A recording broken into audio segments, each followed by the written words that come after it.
Hi friends, ఈరోజు చూడబోయే curry చేపల పులుసు ఎలా చేయాలో చూద్దాము. ఫస్ట్ అయితే ఆనియన్స్ని సన్నగా తరిగి పెట్టుకోండి. పచ్చిమిర్చి 2 చీలికలుగా కట్ చేసుకోండి. అప్పుడే నాన్ వెజ్ కర్రీస్కి బాగుంటుంది. తర్వాత ఒక గిన్నెలో చింతపండు తగినంత నానబెట్టుకోండి. తర్వాత అల్లం, వెల్లుల్లి, ధనియాలు ఇలా మెత్తగా పేస్ట్ పట్టుకోండి. దాంట్లోకి ఇలా ఒక ఉల్లిపాయ కట్ చేసి పెద్దగా వేసుకోండి. దాన్ని కూడా మెత్తగా మిక్సీ పట్టుకోండి. మిక్సీ పట్టుకుంటే ఇలా మీకు మెత్తని గ్రేవీ పేస్ట్లా అవుతుందన్నమాట.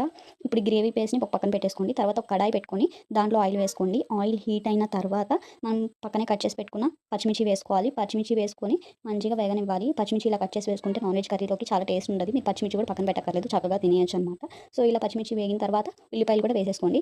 ఉల్లిపాయలు వేసేసుకొని మంచిగా మగ్గనివ్వండి, బ్రౌన్ కలర్లోకి వచ్చేంత వరకు. చూసారా పచ్చిమిర్చి ఉల్లిపాయ ఎంత చక్కగా మగ్గిపోయినాయో. మీరు పక్కన కూడా తీసి పెట్టక్కర్లేదు పచ్చిమిర్చి అనేది. తర్వాత ఇప్పుడు మనం పక్కనే పేస్ట్ చేసుకున్నాం కదా, ఆ పేస్ట్ కూడా వేసేసుకోవాలి ఆయిల్లో.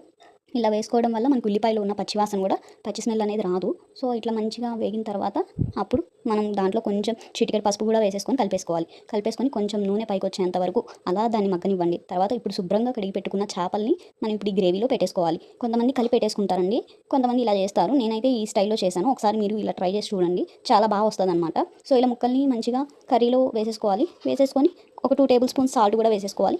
వేసేసుకొని ఇలా మంచిగా చేపల్ని కలుపుకోవాలి. సో ఇలా కలుపుకోవడం వల్ల మనకేంటంటే ఆ సాల్ట్ అనేది మంచిగా కలుస్తుంది. తర్వాత మనం తిప్పేటప్పుడు చాలా జాగ్రత్తగా తిప్పాలి చేపల కర్రీని అనేది. ఇక్కడ ఏంటంటే చేపలు విరిగిపోతాయండి. సో అందుకని చాలా జాగ్రత్తగా కలుపుకోవాలి, ముక్క అనేది విరిగిపోకుండా ఉండాలి.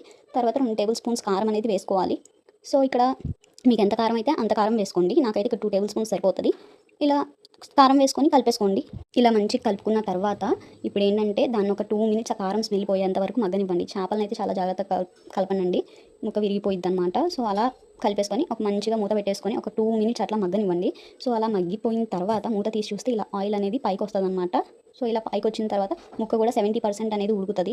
సో ఇలా 70% ఉడికింది అన్న తర్వాత మనం ముందుగా నానబెట్టుకున్న చింతపండు ఉంటుంది కదండి. సో ఆ చింతపండుని ఇలా గుజ్జు తీసేసుకోవాలి. చింతపండు గుజ్జుని తీసేసుకొని ఇప్పుడు మనం ఆ రసం ఆ కర్రీలో వేసేసుకోవాలి. సో ఆ కర్రీలో వేసేసుకున్న తర్వాత మీకు ఆ రసం అనేది ఇంకా సరిపోకపోతే కొంచెం వాటర్ వేసుకోవచ్చు, ఏం ప్రాబ్లం లేదు. రసం ఆ గుజ్జు అనేది మంచిగా మగ్గిపోతుంది కాబట్టి. సో నేనైతే ఇక్కడ నానబెట్టుకున్నంత చింతపండు వేసేసుకున్నాను, ఒక గ్లాస్ ఆఫ్ వాటర్ వేసుకున్నాను అనమాట. సో మీరు కూడా అట్లా వేసుకోవచ్చు. సో తర్వాత వేసిన తర్వాత మీరు మాత్రం గంటి పెట్టి తిప్పకండి, ముక్క అనేది విరిగిపోతుంది. ఎందుకంటే ముక్క ఆల్మోస్ట్ ఉడికిపోయింది కాబట్టి. సో ఇలా వీడియోలో చూపిస్తున్నట్లు ముక్క అనేది చేత్తోనే గిన్నెని తిప్పండి, అప్పుడు మొత్తం కలిసిపోతాయి. కలిసిపోయిన తర్వాత గ్రేవీ కూడా మీకు చాలా తిగ్గా వస్తుంది. చూసారుగా వీడియోలో ఎంత తిగ్గా వచ్చిందో, అంత తిగ్గా వస్తుంది. ఒక 2 నిమిషాలు మూత పెట్టేసి తీసుకుంటే మనకి ఆయిల్ అనేది చూసారా ఎట్లా పైకి తేలుతుందో. సో అలా పైకి తేలుతుంది, మీకు ముక్క కూడా మంచిగా ఉడుకుతుంది. సో అలా ఉడికిన తర్వాత కొత్తిమీరతో గార్నిషింగ్ చేసుకోండి, చాలా బాగుంటుంది. మనకి టేస్టీ కర్రీ అనేది రెడీ అయిపోయింది అనమాట, చేపల పులుసు. ఒక్కసారి ఇలా ట్రై చేసి చూడండి, చాలా బాగుంటుంది. ముక్క చూసారా ఎంత బాగా ఉడికిందో, అండ్ గ్రేవీ కూడా మీకు చాలా బాగా వస్తుందండి.